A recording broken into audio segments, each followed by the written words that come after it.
Okay, hey, what's happening, y'all? It's Rome. I'm back again. Sorry about the slight delay in this podcast, but back on schedule. I've been tinkering a lot with the site and just tinkering with a lot of different things and trying to figure out what's going to work best and, how everything is going to just go over with you guys, the audience. So a couple different changes that I've made real quick just at the top here. My cased rating system is now not going to be my cased rating system. So I'm just going to do Rome rates. So on my website, you will see there is a tab, there's a page that is Rome rates, and that's going to be the cased rating page. The reason for this is that I've added score, I've added music to my categories. So it just didn't work out. There wasn't a word that I could come up with or anything. So we've got the Rome rates, Rome's rating. It's going to be the same thing. It's just going to be a weighted average that these now 6 categories have. The other slight change with that is I'm not doing half integers now. It's just going to be, full numbers. So a 1 is just going to be something completely garbage. It's just going to be trash. Awful. A 2 is just going to be bad. A 3 is going to be good. 4 is going to be great. And 5 is just going to be spectacular. That's going to be just amazing, outstanding, just wonderful, just something out of this world, right? Is going to be a 5. So that's sort of how I'm going to be breaking up, or how I'm going to be rating things. That's sort of how I'm going to be thinking about it when I'm thinking about doing my ratings. So those are the changes with that. I will probably not be doing the Mechanic Mondays. I might start doing that at some time in the future. But for right now, what I've decided to do with the board games, because a lot of this podcast is just basically all of this podcast is just movies, TV, that sort of thing, and that's cool. That's my first love, So I want to keep doing board game stuff, and I don't want to forget about any sort of board game content. So to do that, I'm trying to think of what type of board game content that I can do that's just somewhat different than other people. So what I'm going to do is I'm calling it the Solo Super Sunday Show. So hopefully every Sunday, this might be every other, but probably every Sunday, I will be posting a video. So this will be posted to my YouTube channel, but it will also be posted to the website, obviously. That'll be linked in there. But these Solo Super Sunday shows are basically going to be not full playthroughs, but it'll just be little clips of me playing solo board games and just random solo gaming. I'll also be giving, and while I'm doing this, it's also going to open it up for me to be able to be giving my thoughts and opinions and such on these board games that I'm playing, and possibly how they compare to the multiplayer of the same game, a multiplayer session of the same game. So I'll be doing things like that. That's going to be, I'm really excited for that, actually. So that'll be neat. So that'll keep me doing some board game content for you guys. And it'll also just be more content in general for the site and, for me to put out there, which is exciting. So, and I probably won't be, so I erased the Cloverfield cased rating. I kept the Ghost Story one, but I'm not going to be doing ratings for the older movies. Maybe in the future I might do something like that, but for right now I'm just going to be the new movies I watch, the new movies that I talk about on here. Those are going to be the ones that I give my Rome's ratings for. So today I'll have another Rome's rating for you. I will be talking about the Cloverfield Paradox, which is the Netflix movie that they bought for an alleged $50 million and released spontaneously right after the Super Bowl. It was a big deal. So I'm going to be talking about that, giving my Rome's rating. That'll be at the end of the show. Got a bunch of news and rumors for you guys since I've been off for a little bit. So there's going to be a ton of news and rumors. And then I also have, to start out, I want to do like a little wrap up of a couple TV shows that I've just finished watching. So to get started, I want to talk about season 2 of The Good Place, and really just The Good Place in general. So this is a show that the season 2 just ended.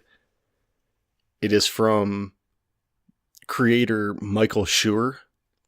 So he's the guy that created The Office for the US, and he also did Parks and Rec.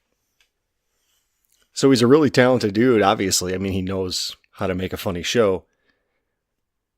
But then when you start seeing names like Drew Goddard as a producer and director, and when you start realizing that it's not just Kristen Bell as the lead and Ted Danson as a sort of, supporting character.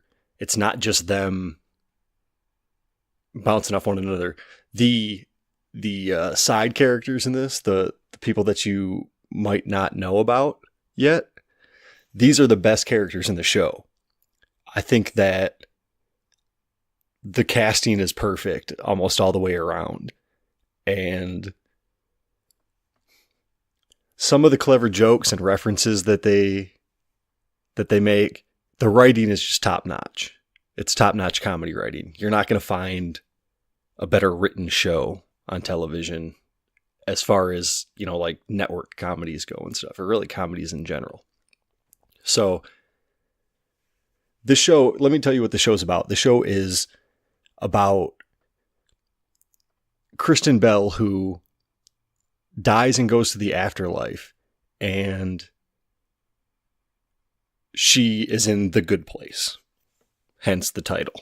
So there's, in this show, afterlife is either the good place or the bad place, and she's in the good place, and it's just about the afterlife.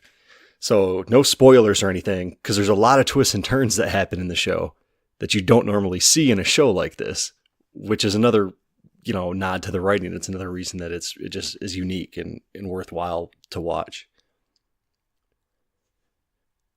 I didn't think, a lot of times shows that are smart and clever, after the first season, it just sort of starts to go downhill. It doesn't feel as good. Season 2 was thoroughly surprising to me, just as how well it kept the show going and how much it still pushed boundaries while continuing to be funny, continuing to, be topical in these like references and everything that they're making. There's a running gag throughout the series about Blake Bortles, the Jacksonville Jaguars quarterback, that I think is just phenomenal. Just the name, like whenever I hear his name now, I can't help but laugh out loud. So I definitely recommend everybody go watch The Good Place. Don't jump in the middle. This is absolutely a show that you have to watch every episode in order. Definitely go check it out. Yeah, The Good Place is definitely one of my favorite new shows that I've seen in quite a while. So check it out. Let me know what you think. Anyways, moving on. Me and my partner just finished watching, or my partner and I just finished watching Stranger Things 2, Season 2. Now, as you guys know, if you are a regular listener, I'm not a huge Stranger Things fan. I like the show. I don't think it's amazing. I don't think it's worthy of all the hype that it gets and all the buzz that it gets.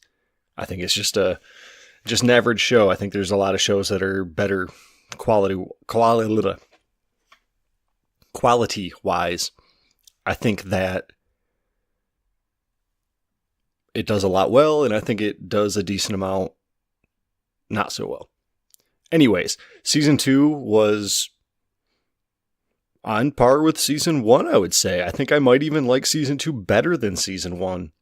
But there was still the problems. There were still these plot holes. There were still these jumps of imagination that you were needing to take. My suspension of disbelief was not working for me once again with this show. The acting was still decent. I really hated how they just completely broke from the story and gave you this random episode towards the end of the season that didn't do a ton for you. It was something that could have just been like a backdrop or like a like a backstory in a different episode, some like random side narrative in a different episode, or an episode that was about that moved plot forward and advanced that narrative, like the main narrative. But I guess that's a minor thing, but it is like an entire episode out of like a pretty short season. So they probably shouldn't have done that. If they were going to do that, they should have done it early in the season, not at the end of the season. Maybe they thought that the season was going to be too long, so they were just trying to like break up the monotony of it or something. I don't know. I just don't agree with it. Anyways, I mean, I don't have a ton to say about Stranger Things just because it still isn't doing much for me. But it was enjoyable. It was a cool show to watch with my partner and everything. Anyways, the last show that I have recently finished is The End of the Fucking World, Season 1. This is a show that came to Netflix. It's this British show. I want to say that it started as some sort of like short type thing, and then it got picked up and made into the show that we have on Netflix. There's some story like that behind this show, but I'm not really familiar with any of the creator. I'm not familiar with the actors. I really don't know much. I just randomly saw it on Netflix one night when I was sick, and it's very short. I think the entire season is like less than 4 hours. So it's not hard to get through this. Some of the episodes, I mean, they feel very short. Maybe one or two of them are less than 20 minutes. I can't be positive on that, but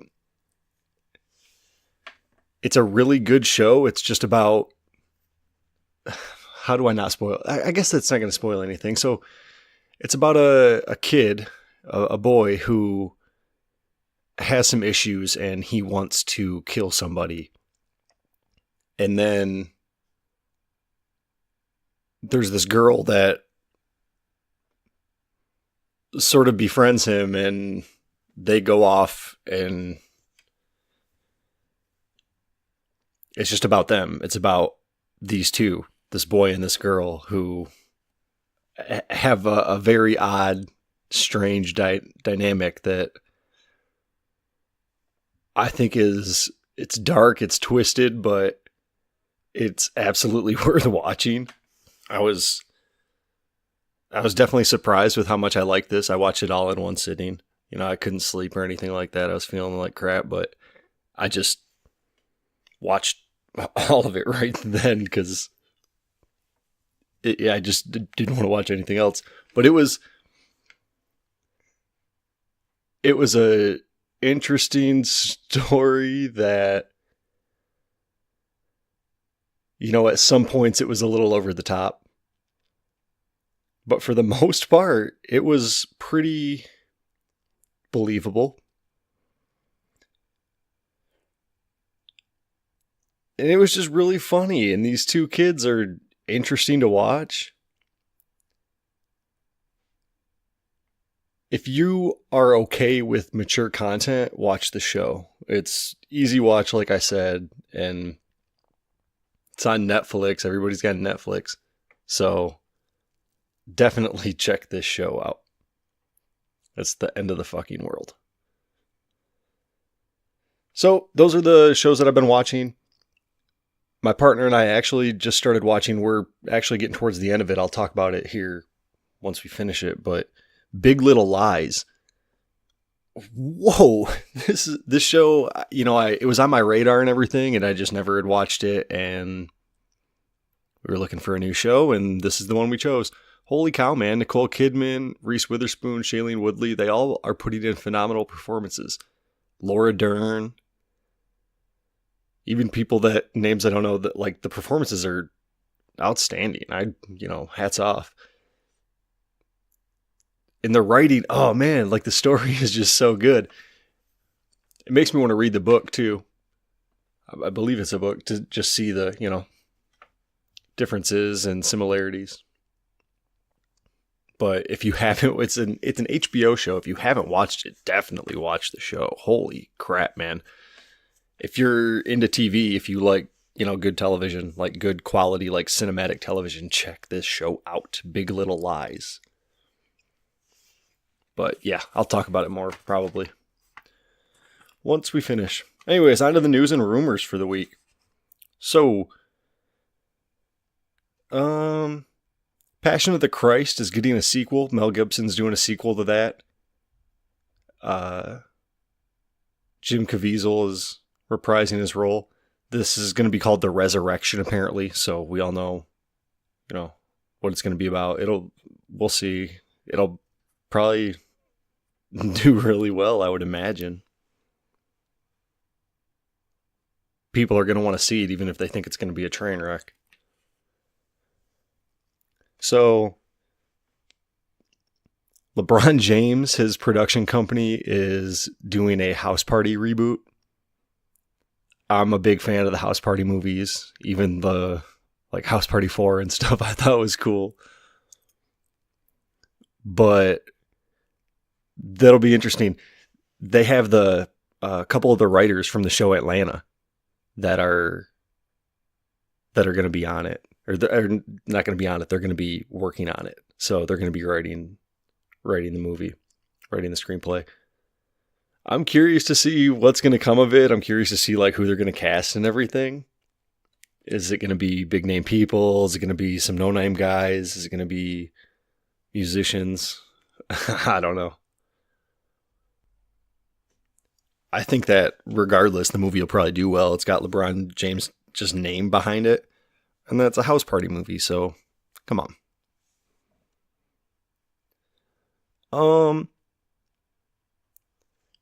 Zack Snyder apparently was fired from Justice League. He was fired from WB. And just DC films in general. Not WB, but just DC. So this sort of goes against what we had heard before about him leaving because of his daughter and everything like that. I just wonder. Apparently there was a screening of Justice League that he showed that was, quote, unwatchable. And that was the reason behind his firing. I don't know. I guess we'll see where, the Justice League movies or whatever go from here. Where are they going to have that tone? How are they going to... We'll see. Are things going to change drastically for the DC universe? Or is it going to stay relatively the same? Oscar Isaac plays Poe Dameron. He was in Alex Garland's hit from a couple years ago, Ex Machina. Inside Llewyn Davis. He's been in a ton of stuff. Oscar Isaac is in Alex Garland's new movie, Annihilation, as well. And he was interviewed, I believe, by Slash Film. And I guess he said that there were some days, so Annihilation and The Last Jedi were done at the same studio, filmed at the same studio. So he said that there were some days where he would be filming Star Wars and he would then go get lunch and leave lunch and go film Annihilation. I think that's super weird. I mean, they're probably not movies where they're asking him to do a whole lot. I don't think his role's very big in Annihilation. So he's probably not being asked to do a ton. It's not like he's got these super strenuous performances that he's got to give, and he's bouncing back and forth between characters. That would be a little more impressive, but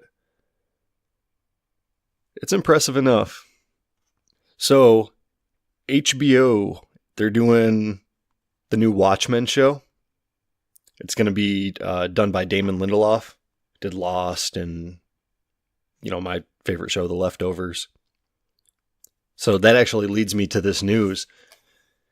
Nicole Kassell, or Castle, I think it's Cassell. She directed a couple episodes of The Leftovers, and they're a couple of my more favorite episodes. There are a couple of the Matt-centered episodes. In season 2, it was No Room at the Inn, and then season 3 was It's a Matt World.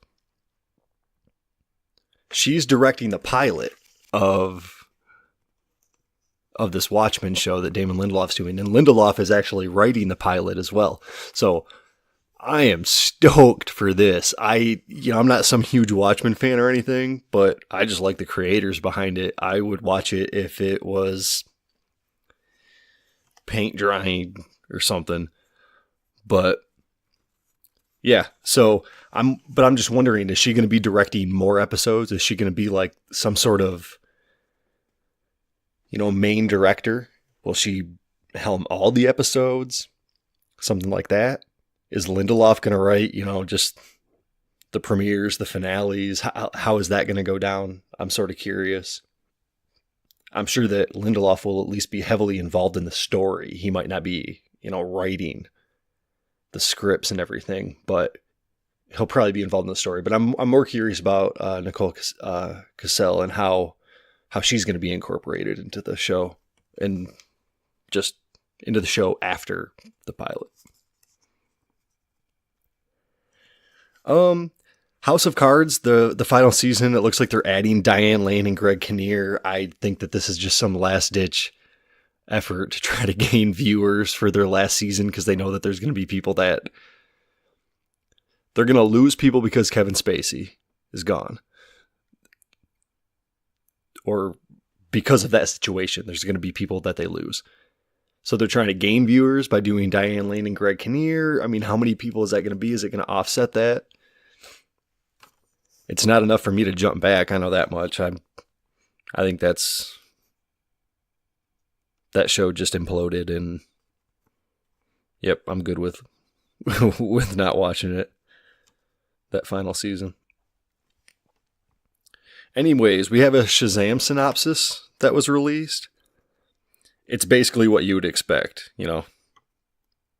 There's nothing new here. I won't even bother reading it. But it's got me excited for the movie. I really want to see it. After reading it, I was like, man, I haven't read a Shazam comic in a minute, but it's been a couple years. When I first read it, it was in the back of, it was like the New 52, like Justice League books and stuff. And they had like, little 10-page comics and, Shazam comics and stuff. And I was really into that.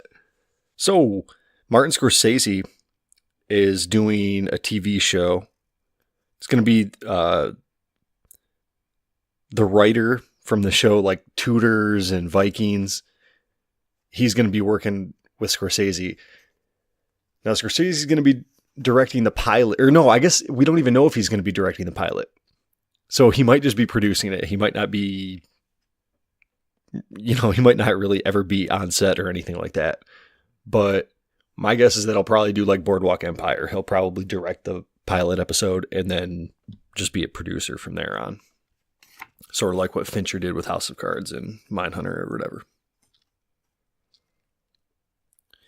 There's a new X-Men movie that's in the works. I think this is really strange, just with the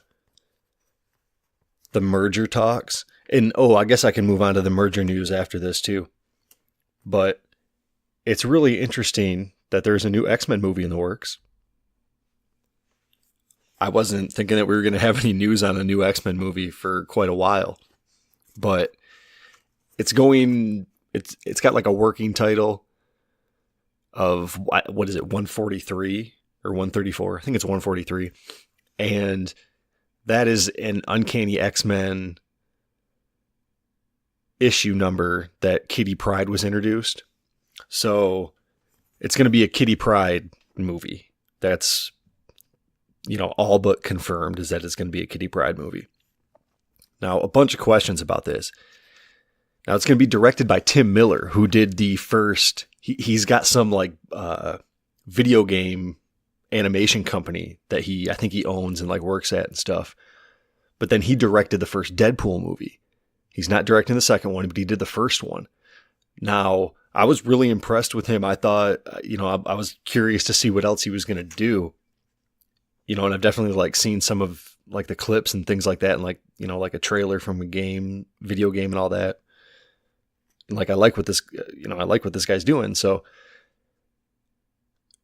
now, is he gonna? I don't know. I just don't know what to expect. But I just feel like it's going to be good coming from him. Now, Brian Michael Bendis is working on this too. He's, a comic god. Now, I don't know is Brian Michael Bendis writing this? I'm not 100% about that. He might just be helping. Now, is Ellen Page coming and reprising her role of Kitty Pryde? There's a ton of questions about this, and there's not a whole lot of information out, but I'm excited because I like that character.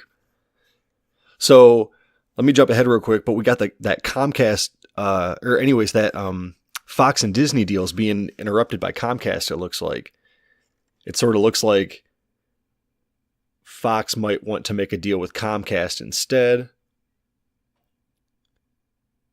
And apparently that's halting whatever confirmed deal that we've already heard of between Fox and Disney. I think there was then a quote that came out, somebody from Fox that said Disney was the preferred destination, but who knows? It sort of looks like that's all up in the air still, and maybe that's part of the reason why there's X-Men movie news coming out now.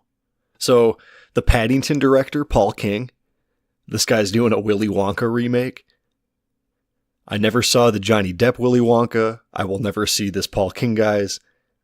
I'm not normally a guy that just completely X's out movies like that, but I'm sorry. That original was just too good. I loved that movie too much. I watched it too many times growing up. There's two movies that I always put hand in hand with one another. It's Willy Wonka and the Chocolate Factory, and it's Wizard of Oz. Those two movies to me are just these old movies that I watched when I was a kid that I absolutely loved. Because normally when I was younger and everything, I hated old stuff. It had to be new. But those two movies, I couldn't get enough of. I still can't get enough of. So, oddly enough, I did see the Sam Raimi Great and Powerful Oz, or Oz the Great and Powerful, whatever the movie was called. And I enjoyed it. I didn't think it was bad at all. I know it got a lot of hate, but for what it was, I thought it was good. But I guess that was more of a retelling. I don't know. And maybe Charlie in the Chocolate Factory, Johnny Depp was, but I just can't do it. Can't do it. Sorry. So, Ethan Hawke is going to play Nikola Tesla in a biopic. He's going to be reteaming with the writer-director Michael Almereyda. So, he worked on, I think it was Hamlet, maybe a couple movies with him and Ethan Hawke. So, it's cool that they have an established relationship already. Ethan Hawke is one of the best character actors you could find. I'm interested in Tesla. So, yeah, dude, I'm all about this movie. Let's see what comes of it. So, small time news. Moira McTaggart, she's gone. She's not going to be back in X-Men Dark Phoenix. That's fine. There's going to be way too much to try to squeeze her into the equation. Be way too convoluted. There's already news that broke before about Jumanji, the remake or reboot. retelling getting a sequel. Now it's confirmed that the writers and director are coming back for the sequel. So this first one was a huge hit, and I have no doubts that the second one at least is going to make money. So Matt Smith, he's going to be playing Charles Manson. There's a movie called Charlie Says coming out. It's going to be from the director of American Psycho, Mary Harron. She's going to be doing this Charles Manson movie, and yeah, Matt Smith, he's going to be playing Charles Manson. Whew, that might be cool. That might be interesting. That's definitely something to at least be, put on the radar. Definitely just have that on the radar. So, a couple TV shows got premiere dates. Westworld is coming out April 22nd. I cannot wait for that. Season 2 of Westworld. I'm probably going to be going back and watching season 1 of that before April 22nd, hopefully. Maybe I'll do like a mini review every week of the Westworld episode. That's what I should do. Might be able to squeeze that into every episode, I think. Legion is the other show. April 3rd for Legion, season 2 of Legion. That was a really good show. Season 1 was outstanding. It's Noah Hawley. He's the same guy that did Fargo. This guy's a genius. Check out everything Noah Hawley does. Let's see. The Game of Thrones creators got tasked for, it just says a series of Star Wars movies. They're not going to be connected. I don't think they're going to be connected to the Skywalker stuff, and I don't think they're going to be connected to Rian Johnson's trilogy. Now, is this going to be a trilogy? Is it like, what is a series? I don't know. We'll see. But they have some other stuff in the works that nobody really knows if that's just going to get put to the side or if the Star Wars stuff is going to come later. Who knows? This isn't some news that I get jumping for joy about, but I don't know. We'll see. I guess it's cool to have more Star Wars stuff. But then at some point, it's just going to oversaturate. And then I feel that it'll take away from how amazing the set is now, even with the prequels. But to each their own, I guess. It'll make a shitload of money for them.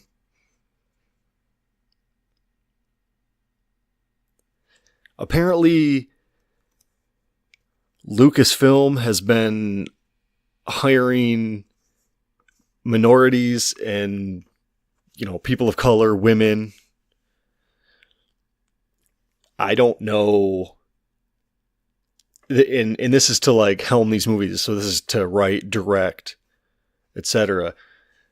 Now, I don't know who these people are. I don't know what movies they've been hired for. I don't know anything. And there's no news about any of that. So are you just putting this news out to make headlines and to get some good press or something? I don't get it. I don't understand. And then on top of that, are they the best candidates for the job? Or did you hire them simply because they're women and because of their ethnicity? Like what? Because don't we want the people that would do the best job? Would these people do the best job? I don't know. We will see. Yeah, so like I said before, Netflix paid Paramount more than $50 million for Cloverfield Paradox. I say money well spent. Even if you think that movie is complete dog shit, which some people do, I guess. Even if you think that, the buzz that they got, the hype that they got, people talking about them, like Netflix, this is money well spent for Netflix. Don't sleep on this, on them just getting buzz and getting press, because even if people hate it, you know how many people watched that? Yeah, good job by Netflix. Moving on. So I guess there's going to be a bunch of Star Wars TV shows that are in development right now. It's not just one live action TV show. There's a bunch of TV shows in development in the Star Wars universe right now. So I don't know if this is sort of, if they're in development to sort of be like a set off or be like a launch title per se for their streaming service. That's sort of what I'm thinking. That's my speculation at this point, but we'll see. Arnold Schwarzenegger is going to be in an Amazon series. It's called Outrider. This is kind of funny. Here's the synopsis. It tells the dark and dangerous tale of a deputy who is not only tasked by a notoriously brutal judge with apprehending a legendary outlaw in the wilderness, but must also partner with a ruthless federal marshal to make sure justice is properly served. And as the story unfolds, not only will enemies become allies, but a series of unpredictable surprises will blur the line between good guys and bad. This sounds right up Arnold's alley.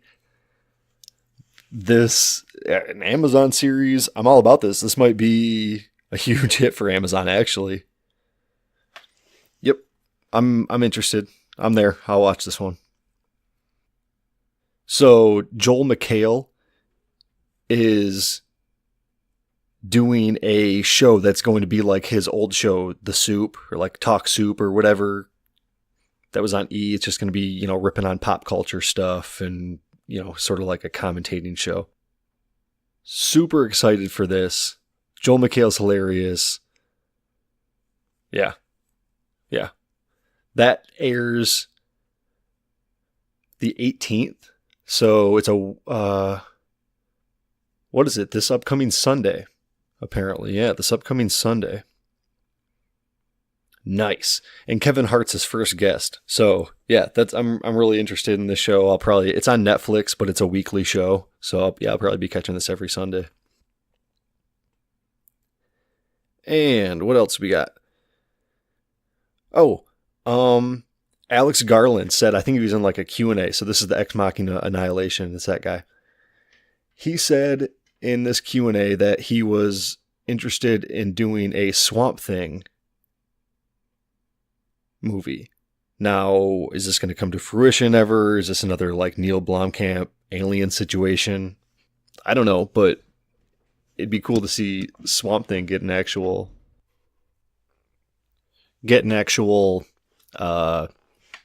just a legitimate movie, something that's not just some B movie with Heather Locklear.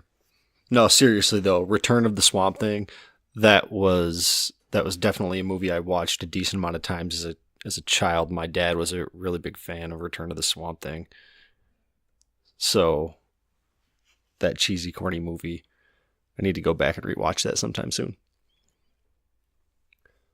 So that almost does it for news for this week, but there's a couple more things. So I'm going to be talking about the Cloverfield movie, obviously, like I had said. Now, there's some news and rumors about the 2 upcoming Cloverfield movies, the 4th and the 5th one in the series. So it's still rumored. I don't believe it's confirmed, but there's a movie that's got a working title right now as Overlord.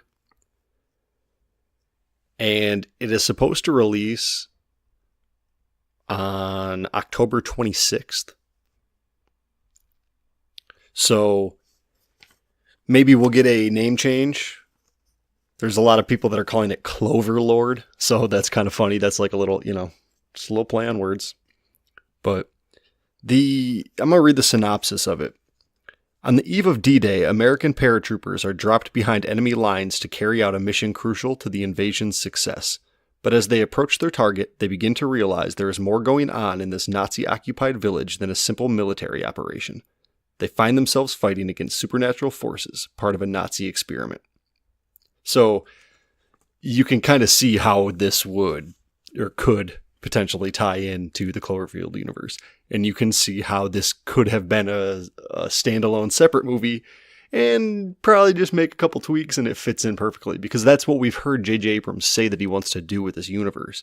He wants to take these little standalone movies and then sort of tweak them and fit them into the Cloverfield universe and make them fit and make them work. So that's probably what we're going to be seeing a lot of, especially when you look at what the rumored fifth movie is. Now, this fifth movie, there's no release date or anything like that yet, and it's probably even more of a rumor that it's going to be set in the Cloverfield universe. Now, this one is going to star Daisy Ridley, and to me, this one has a really cool premise, and even if it wasn't a Cloverfield movie, I would be seeing this one. Now, it is described as a cross between a loftier, more mystical version of The Notebook and Albert Brooks' 1991 fantasy romance, Defending Your Life. The project follows a young couple who get in a car accident that leaves the man dead. Decades later, the old woman must choose whether to reunite with her long-lost love in the afterlife or return to the fateful day her life changed forever. That's really neat. That's really unique. It sounds like it's going to make you think a lot. So that's right up my alley. I'm super looking forward to these two movies, and I hope that they're both in the Cloverfield universe. Don't really know what else to say about them. I just give me more Cloverfield stuff because I'm really digging it right now. So, excuse me, that will lead me into the Cloverfield Paradox rant and rave. So I'm not going to tell you guys what my ratings are for the Cloverfield Paradox. I'm actually going to say, go check out my website. Click on the Rome's ratings link that's in the menu, and that will take you to all my ratings, and you can see what the ratings were and how they're broken down. So that's just a little way for me to drive traffic to the website. Now, I'm not going to give the ratings, but I really enjoyed this movie. It was getting just completely torn apart by all the critics and everything, and possibly rightfully so. Like, there was a lot wrong with this movie. It wasn't great. This was not some spectacular piece of filmmaking. But I don't think it deserved to get torn apart as much as it did. It was a total B movie, but it had some standout characteristics. Like, the acting was incredible. I thought the casting was perfect. I thought that, like, Chris O'Dowd was hilarious. Hilarious. He did such a great job, I thought.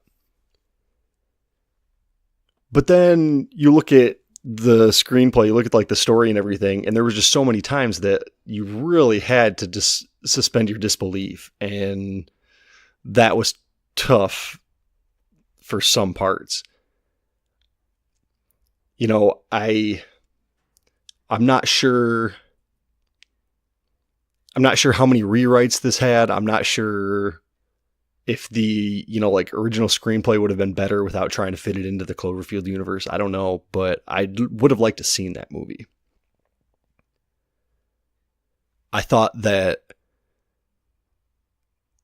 God Particle, which was the title of this movie before Cloverfield Paradox, I thought that was a million times better than Cloverfield Paradox. Now, I know you got to have Cloverfield in the title, but man, God Particle, that's a hell of a title of a movie. And on top of that, it would have made that speech that, what's his name? John Ortiz, I think. That speech that he gives, it's like a prayer before they first use whatever tool. That speech would have held so much more weight. It would have been so much more powerful had they named it God Particle, if that's what you were watching. And that just would have been so much more meaningful. That's a small complaint. My biggest complaints are the suspension of disbelief. I thought the camera work, like, it kept giving you these like weird angled shots and stuff. And I thought that it was, I applaud it for trying to do something unique and trying to add a little like flavor and style to the shots, but I just don't think that it just was not working for me. It didn't really, it sort of detracted for some reason. I'm not sure why. It just felt unnecessary, I guess. So I definitely think that people should watch this movie. If you like the Cloverfield universe, if you are just interested in it, even if you don't like the other movies, you should still watch this because it's different enough that maybe you'll like it. I guess to me, while I'm not overly thrilled with this movie, it does have me extremely excited for the future of the universe. I think that the more they keep doing this, the more they're going to be able to hone in on what succeeds and what doesn't, what works and what doesn't.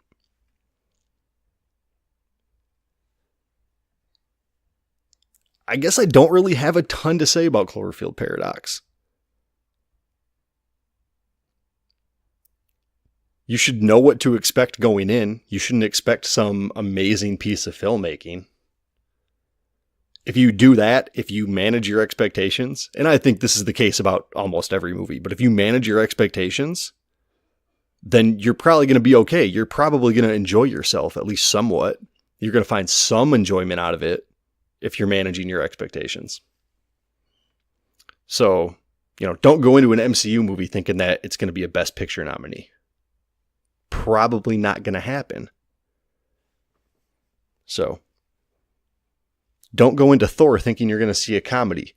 Oh, wait. So, yeah, not a lot to say about Cloverfield Paradox. Everybody's already seen it. It's something like 5 million. And I'll talk about this on my next episode. Something like 5 million viewers the first week. Like, that was a success. That is a big success for Netflix. They had a ton of people watch that. They got a ton of buzz, a ton of hype. All press is good press, right? So that's actually going to be it for this episode. Not a super long one for you today, just a ton of news and rumors and stuff. Not a too long of a review on the Cloverfield Paradox. So I know that my schedule's been a little out of whack, and I've managed to narrow down or lock down a release schedule, just not the recording schedule. So the more I do this, the more it's going to get worked out, and the better, the more structured and everything that it'll be. So just bear with me for a little bit while I'm working out these kinks and everything. But this episode is going to be uploaded to you guys today on Friday. I'll have another episode for you guys probably Monday. I'll probably upload that on Monday. I'll be recording it this weekend. I'll have my Black Panther review in there. So I'll be talking all about the Black Panther. I saw that last night. I'll be talking about a bunch of news and rumors and stuff like that as well. So it's mostly going to be a Black Panther episode. So that's coming. I'll also have the Solo Super Sunday show. The intro video is going to be done and up this weekend on Sunday. So a lot to look forward to here at Rome Knows Nothing. Check me out. Facebook, Twitter, Instagram. Check out the website, romeknowsnothing.wordpress.com. You can find that linked on the Facebook and everything. And we also got a group going on Facebook. So if you're on Facebook, if you're into, this podcast, if you like this podcast and what we talk about, what I talk about, then check out this group. It's movies and TV discussion. So, we got daily posts with just on this day that I take from $2. The Reddit handle $2. He's the Scrod man. So he does a post on a subreddit that I'm in every day, and I'm actually taking this from him. So there's trivia every day. There's different birthdays and death dates and stuff like that. So that's going to be a daily post. We're going to have spoiler and non-spoiler threads for every big movie that comes out. We have those up for Black Panther right now. Just trying to build a great community of, film lovers and television lovers and everything. So that's something you're into. Check it out. I appreciate you listening. I'll catch you back here next time.